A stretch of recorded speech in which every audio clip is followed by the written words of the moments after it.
Tapi ini faktanya sekarang umat itu tidak seperti satu tubuh, Mbak Putri. Umat itu seperti tubuh yang maaf ya, termutilasi gitu ya. Kaum muslimin itu harusnya satu ya Bu ya, Iya, satu betul. tubuh tadi kan kalau Betul, katanya Bu betul. Lia tadi ya. Iya. Akan serem jadinya kalau tadi kepala di mana, badan di mana. Jadi Islam itu nggak hanya mengatur hubungan Allah dengan hubungan diri sendiri, tapi mengatur dalam kehidupan sehari-hari gitu ya. Hablum minanas itu diatur supaya umat Islam itu tidak tercerai-berai lagi, menjadi satu tubuh lagi. Kita butuh institusi tadi.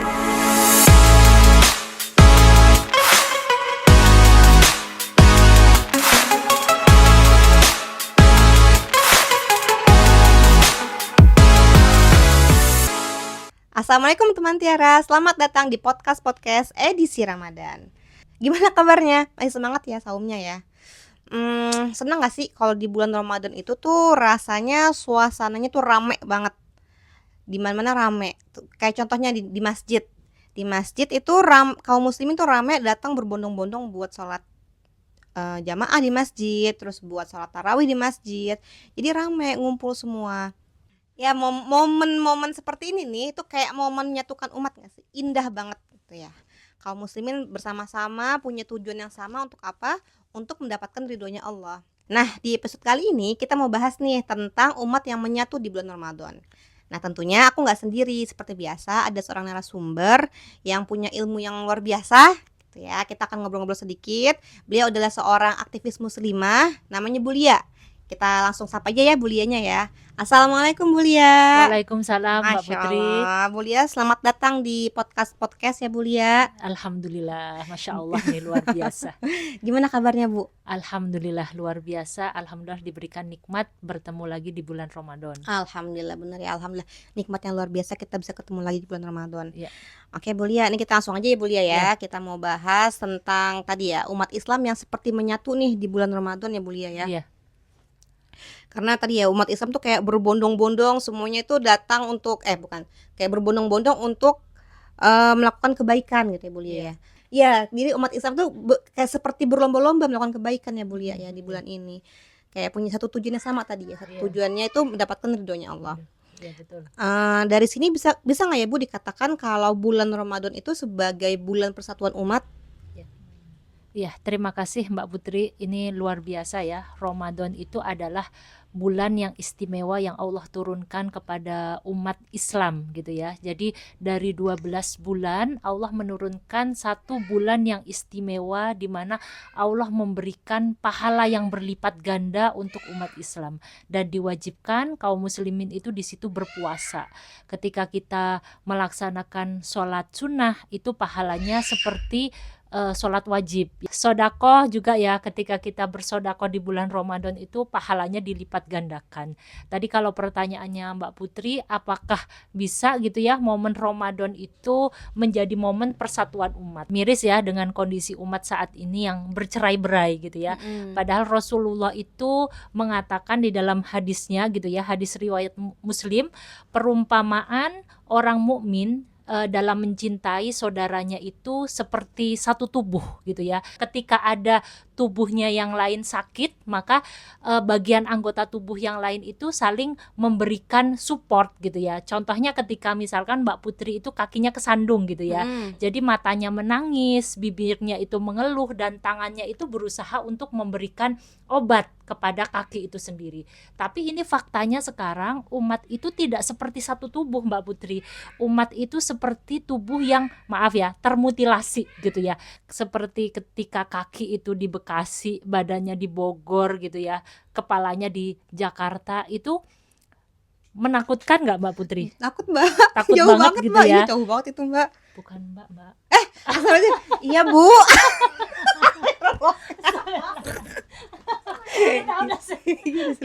Iya Bu, itu menakutkan sekali. Menakutkan sekali ya Mbak Putri ya. Mungkin beberapa tahun yang lalu kan kita ada kasus gitu ya, ketika ada tubuh yang ada di dalam koper. Nah itu gambaran kaum muslimin sekarang itu seperti itu, tidak satu tubuh ya, cuek gitu ya, lo gue gitu ya. Nah ini gambarannya ketika Rasulullah mengatakan umat itu satu tubuh, itu tidak terlihat kondisi kaum muslimin saat ini gitu ya.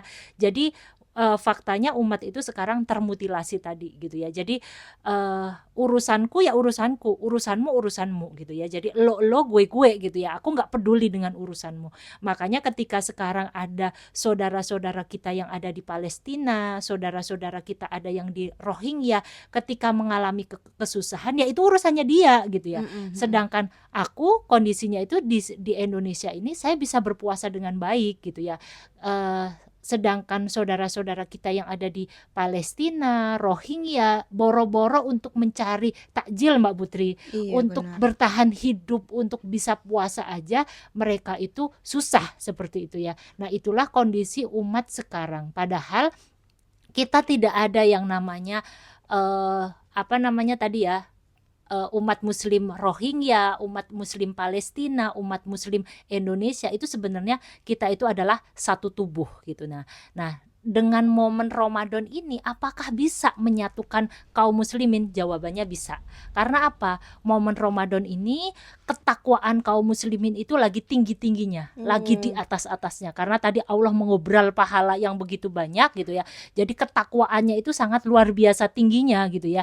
Mereka itu berlomba-lomba dalam melakukan kebaikan, berlomba-lomba fastabikul khairat. Makanya di sini kita sebagai kaum muslimin yang sadar gitu ya, dengan ketakwaan kaum muslimin yang tadi sedang dalam puncak-puncaknya, kita mengajak gitu ya, mengajak di Ramadan tahun ini untuk melakukan persatuan umat. Gimana caranya? Yaitu menyadarkan umat yang kondisinya sekarang lagi tidak sadar, menyadarkan umat bahwa kita itu kondisinya adalah satu tubuh.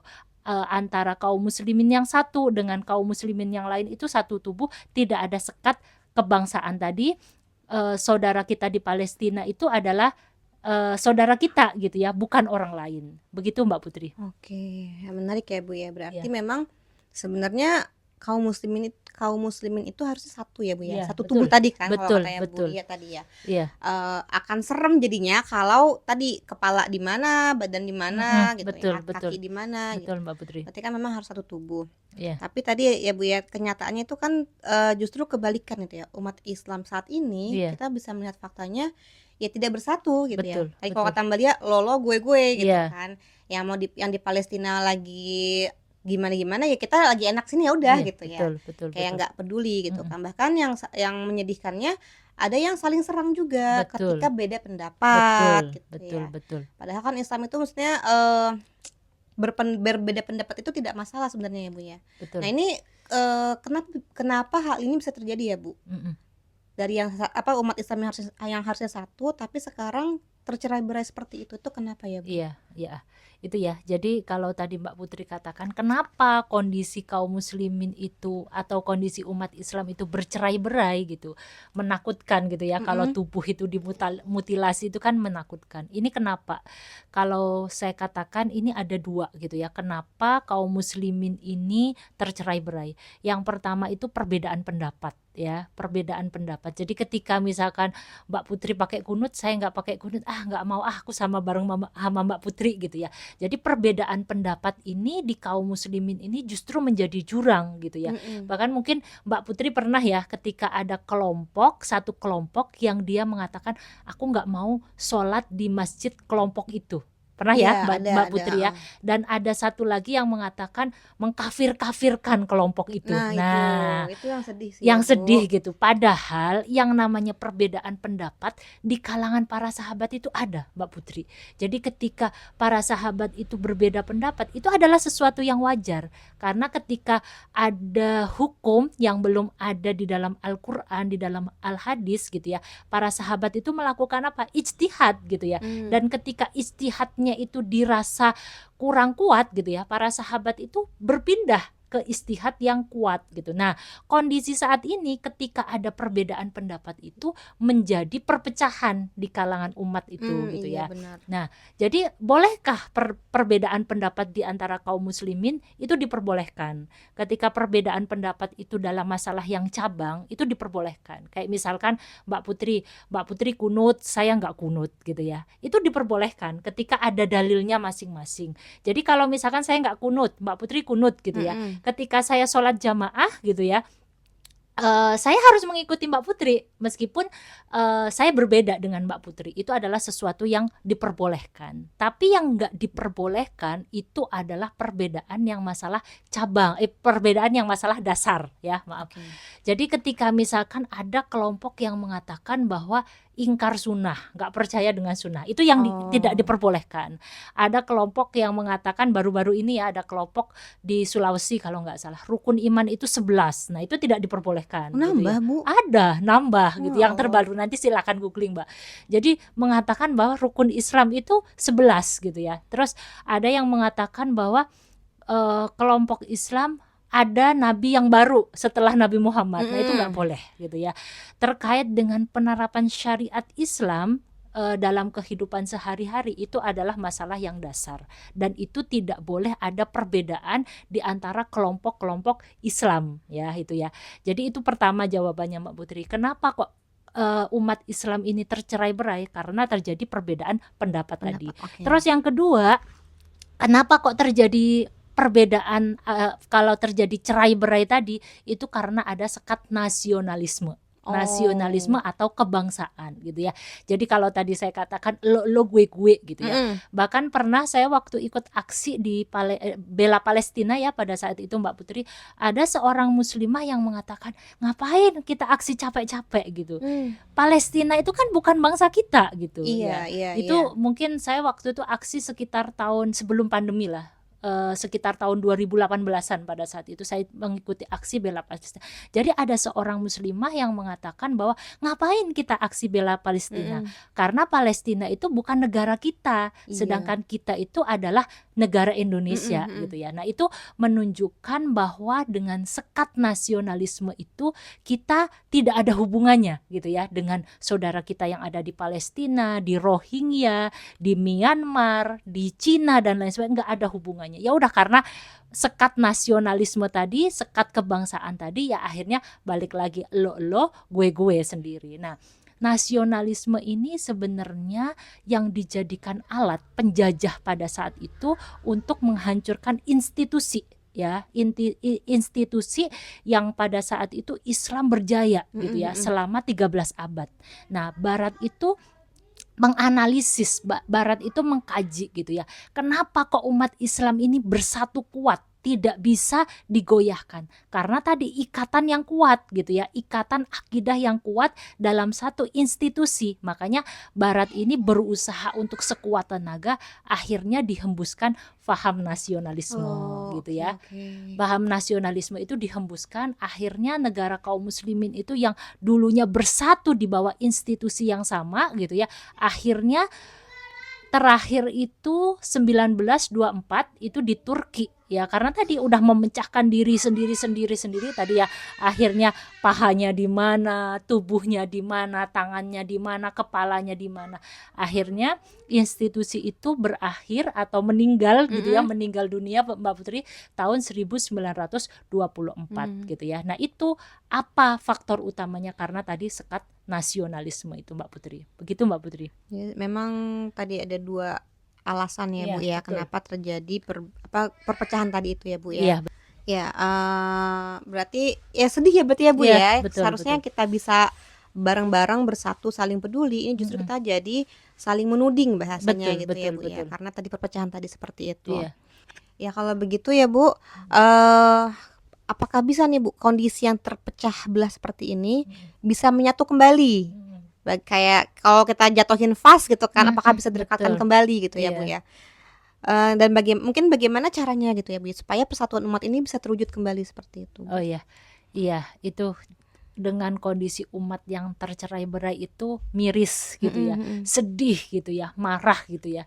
Nah ini apakah bisa bersatu kembali? Jawabannya bisa, Mbak Putri. Karena Rasulullah pernah mencontohkan gitu ya, bagaimana Rasulullah itu berhasil menyatukan umat gitu ya. Jadi Rasulullah itu Mbak Putri itu jangan dicontoh gitu ya, jangan hanya dicontoh dari sisi akhlaknya, cara makannya, itu tidak boleh gitu ya. Tapi bagaimana Rasulullah itu membangun kesadaran umat dan bagaimana Rasulullah itu bisa menyatukan umat, itu perlu kita contoh gitu ya. Jadi kalau bahasa kerennya itu kita mencontoh dakwahnya Rasulullah gitu ya. Karena dengan kondisi umat yang tercerai-berai ini kan tidak lain dan tidak bukan yang harus kita lakukan itu adalah berdakwah gitu. Nah ini supaya berhasil itu kita harus mencontoh apa yang dilakukan oleh Rasulullah. Nah mungkin Mbak Putri di dalam kitab Negara Islam gitu ya, karangan Syekh Taqiyuddin An-Nabhani dikatakan gitu ya, Rasulullah itu ketika awalnya itu kan berdakwah di Mekah ya, ada 3 tahapan kan. Pertama itu pembinaan, yang kedua itu interaksi kepada umat, dan yang ketiga itu pengambil alihan kekuasaan. Dari 3 tahapan ini ada 2 periode Mbak Putri. Yang 2 tahapan pertama itu periode Mekah, yang tahapan yang ketiga itu adalah periode Madinah. Jadi tahapan pertama itu nggak ujuk-ujuk tiba-tiba Rasulullah itu menyatukan umat, tidak. Tapi tahapan yang pertama itu Rasulullah itu membangun kesadaran, membina umat gitu ya, supaya mereka itu sadar, supaya Islam itu dijadikan way of life, dijadikan pedoman hidup. Pada saat itu Rasulullah membina orang-orang yang terdekatnya gitu ya. Makanya ada 4 orang yang menjadi as-sabiqunal awalun pada saat itu Mbak Putri, yaitu Ali ya, Abu Bakar, terus Khadijah dan Zaid bin Harisah. Dari 4 orang ini berusaha untuk menyebarkan gitu ya, menyebarkan Islam ke seluruh penjuru dunia gitu ya. Nah dari 4 ini akhirnya Islam itu tersebar gitu ya ke Mekah pada saat itu. Itu sambutannya luar biasa pada saat itu ya, karena pada saat itu Mekah itu dalam kondisi jahiliyah. Jahiliyah itu apa? Kalau Mbak Putri googling itu, jahiliyah itu adalah kondisi yang bodoh gitu ya. Pada saat ketika Rasulullah itu menyampaikan Islam itu secara fikri, secara naluriah mereka itu menerima gitu, karena dia sesuai dengan fitrahnya gitu ya. Tapi banyak musuh-musuh Rasulullah itu yang nggak mau, wong aku ini udah sudah mengikuti agama nenek moyang itu dari dulu, tiba-tiba ini ada anak kecil gitu ya yang lahir kemarin sore membawa ajaran baru gitu ya. Musuh-musuh Rasulullah itu nggak menerima, nggak gitu. terima ya Bu. Padahal secara fitrah mereka itu menerima gitu ya. Nah dari situ Islam itu semakin berkembang, dan akhirnya dengan tuntunan wahyu dari Allah, Rasulullah itu melakukan tahap berikutnya, yaitu berinteraksi kepada umat. Ini ada filmnya Mbak Putri, itu merinding banget. Jadi Rasulullah itu membuat kutlah, membuat kelompok sahabat gitu ya, yang berkeliling di Mekah gitu ya, yang saling bergandengan tangan gitu. Apa yang diserukan? La ilaha illallah Muhammadar Rasulullah. Ya Allah, Masya Allah, pada saat saya melihat film itu merinding gitu ya. Nah reaksi dari masyarakat Mekah pada saat itu apa? Marah, nggak terima gitu ya, karena Tuhan mereka itu dicela gitu. Nah ketika Rasulullah masuk ke tahap berikutnya, yaitu berinteraksi dengan umat ini, itu terjadi gesekan ya di Mekah ya, bahkan diboikot, nggak boleh menikah, nggak boleh berdagang gitu ya, sampai terjadi kelaparan dan lain sebagainya. Jadi kondisi pada saat itu Mekah itu tidak memungkinkan lagi untuk melakukan aktivitas dakwah. Akhirnya dengan tuntunan wahyu, Rasulullah itu melakukan hijrah ke Madinah gitu ya, Madinah. Nah ketika di Madinah ini itu juga nggak ujuk-ujuk lagi Mbak Putri, nggak tiba-tiba Rasulullah itu datang ke Madinah gitu ya tanpa menyiapkan, nggak seperti itu. Tapi Rasulullah itu melakukan utusan gitu ya, mengirim utusan ke Madinah, yaitu Mus'ab bin Umair. Apa yang dilakukan Mus'ab bin Umair di sana? Sama, membina umat, memberikan interaksi kepada umat. Menginteraksikan apa? Menginteraksikan Islam. Kalau di sirahnya itu dikatakan tidak ada satu rumah pun yang tidak diketuk oleh Mus'ab bin Umair. Ngapain? Sales? Enggak. Tapi Mus'ab bin Umair itu berdakwah di sana, menyampaikan Islam sampai Islam itu dijadikan pedoman hidup, menjadi way of life. Ternyata masyarakat Madinah itu lebih menerima dibandingkan masyarakat Mekah. Nah pada saat itu Mbak Putri nggak ada yang namanya internet, ya nggak? Pada saat itu belum ya, ada. Tidak ada WA ya kan, tidak ada mobil. Ya Allah, itu luar biasa ya, karena keimanan yang sangat tinggi gitu ya.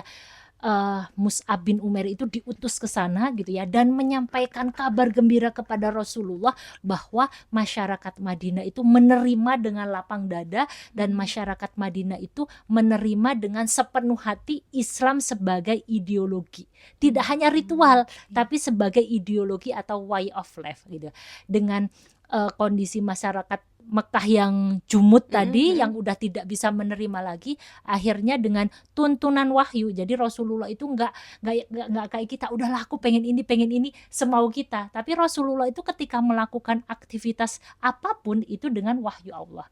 Akhirnya Rasulullah memutuskan untuk hijrah dengan tuntunan wahyu tadi gitu ya, dan beberapa sahabat yang keimanannya yang sudah luar biasa, di situ para sahabat itu ikut hijrah ke Madinah. Itu Masya Allah, ketika hijrah di Madinah pakai mobil enggak Mbak Putri, pakai pesawat enggak, tapi apa yang dilakukan dengan jalan kaki, dengan medan yang begitu dahsyat, panas, berbatu dan lain sebagainya. Dorongannya apa? Keimanan, ketakwaan, keimanan kepada Allah. Akhirnya Rasulullah itu hijrah ke Madinah gitu ya, dan masyarakat Madinah itu sambutannya luar biasa gitu ya. Mungkin pada kalau saat ini itu disambut dengan umbul-umbul yang luar biasa gitu ya, pernak-pernik lampu. Pada saat itu kalau saya nonton di filmnya Mbak Putri, itu disambut dengan daun-daun kurma ya, jadi dibuat kayak hiasan-hiasan gitu ya, mungkin kayak sekarang tarhib Ramadan gitu ya. Itu disambut dengan tola al-badru alaina, itu Masya Allah. Nah pada saat itu mungkin ini sekarang tadi kalau pertanyaannya Mbak Putri, bagaimana kita menyatukan umat, nah ini kita mencontoh apa yang dilakukan oleh Rasulullah. Rasulullah pada saat itu menyatukan dua golongan, yaitu kaum muhajirin dan ansor. Karena tadi gitu ya, ketika yang dari Mekah tadi itu kan meninggalkan semuanya, hartanya ditinggalkan, mungkin punya usaha ditinggalkan, terus sawahnya mungkin ditinggalkan, istrinya mungkin ditinggalkan. Nah ketika di di Madinah itu dia nggak punya apa-apa gitu ya, akhirnya dipersaudarakan antara kaum muhajirin dan ansor. Kalau di sirahnya itu dikatakan bahwa yang punya kapak gitu ya disaudarakan dengan yang tidak punya kapak pada saat itu gitu ya. Jadi saling melengkapi saling gitu ya, melengkapi untuk bertahan hidup di sana. Nah karena kan kita tidak mungkin ya Mbak Putri ketika nggak bekerja untuk mencari ma'isyah atau penghasilan, itu kan nggak mungkin gitu ya, karena kan kita butuh makan dalam kehidupan, akhirnya dipersatukan. Nah ketika di Madinah ini, di periode Madinah ini, itu selain Rasulullah itu menyatukan umat Islam tadi ya, kaum muhajirin dan ansor, Rasulullah di sini itu di tahap yang ketiga itu adalah mendirikan institusi negara Islam di sana, seperti itu. Nah dari 3 tahapan inilah yang seharusnya kita contoh Mbak Putri untuk mempersatukan umat Islam yang sekarang itu tercerai-berai itu tadi, dengan 3 tahapan dakwah, dengan 2 periode tadi, 2 periode Madinah dan periode Mekah. Tahapannya apa? Pertama pembinaan, terus yang kedua itu interaksi kepada umat, yang ketiga itu membentuk institusi di sana tadi. Nah ketika di Madinah tadi itu Rasulullah melakukan 4 hal. Yang pertama itu membangun masjid. Nah masjid itu tidak hanya sebagai tempat sholat ya, mungkin seperti sekarang ini ya, ketika ada yang tidur di masjid itu diusir gitu ya, sedih gitu ya. Kalau dengan kondisi sekarang itu kontra banget gitu ya Mbak Putri ya. Masjid sekarang itu banyak yang kunci gitu ya, dikunci, terus bagus tapi nggak boleh masuk, boleh masuk gitu, apalagi masjid-masjid yang ada di pusat kota gitu ya. Terus mirisnya lagi itu banyak masjid-masjid yang kecolongan gitu ya. Akhirnya umat Islam itu fobia sendiri gitu ya. Bahkan ada yang bilang nggak usah ke masjid itu, nggak usah pakai sandal bagus gitu ya Mbak Putri ya. Khawatir nanti sandalnya hilang. Nah pada saat itu masjid sebagai pusat pemerintahan gitu ya, para orang miskin bisa datang ke masjid, makanya dibilang ahlu sufah itu ya. Terus diskusi musyawarah itu dilakukan di masjid. Itu yang pertama yang dilakukan Rasulullah ketika di Madinah. Terus yang kedua itu membina ukhuwah Islamiyah tadi, makanya ini yang menjadi menjadi jawaban dari Mbak Putri tadi, bisakah menyatukan umat yang tercerai-berai tadi? Bisa, dengan cara apa yang dilakukan oleh Rasulullah. Jadi Rasulullah itu membentuk ukhuwah Islamiyah tadi, menyatukan kaum Muhajirin dan Ansor. Terus yang ketiga itu membuat piagam perjanjian atau yang disebut piagam Madinah. Karena pada saat itu ada orang-orang Yahudi ya, karena terkenal orang Yahudi ini licik gitu ya. Nah, ini supaya tidak terjadi pelanggaran dan lain sebagainya, itu Rasulullah membuat perjanjian. Dan yang keempat itu Rasulullah membentuk strategi politik dan militer. Nah, di sini bahwa kalau misalkan Islam itu dikatakan sholat, puasa, zakat, akhlak, makanan, tidak. Tapi Rasulullah itu ada strategi militer dan ada strategi politik gitu ya.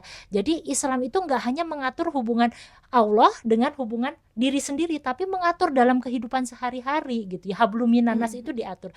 Jadi kalau misalkan sekarang dikatakan Islam itu hanya mengatur ibadah, salah besar. Di sini Rasulullah mengatur strategi politik dan militer. Berarti kan di sini ketika Rasulullah itu melakukan 4 hal ini, butuh yang namanya institusi negara supaya Islam itu bisa diwadahin semua. Seperti itu Mbak Putri. Jadi kalau misalkan kondisinya sekarang itu umat tercerai-berai gitu ya, apakah bisa disatukan kembali? Bisa gitu ya. Bisa menjadi umat yang satu dengan caranya seperti apa? Mencontoh apa yang dilakukan oleh Rasulullah, dan yang paling penting itu harus ada ibunya. Mbak Putri ketika punya anak gitu ya, terus nggak ada Mbak Putri gimana? Dikit-dikit kan bunda, dikit-dikit kan bunda. Sama dengan kondisi sekarang Mbak Putri, umat muslim Rohingya menjerit, wahai Amirul Mukminin, ini aku gimana nih kondisiku sekarang. Rohingya juga menjerit gitu ya. Mereka nggak bisa Mbak Putri, kalau kita sekarang nanti takjilnya apa ya, nanti buka puasanya apa, kita masih bisa milih soto, masih bisa sate, masih bisa milih ayam bakar, itu masih bisa. Mereka untuk bertahan hidup aja susah.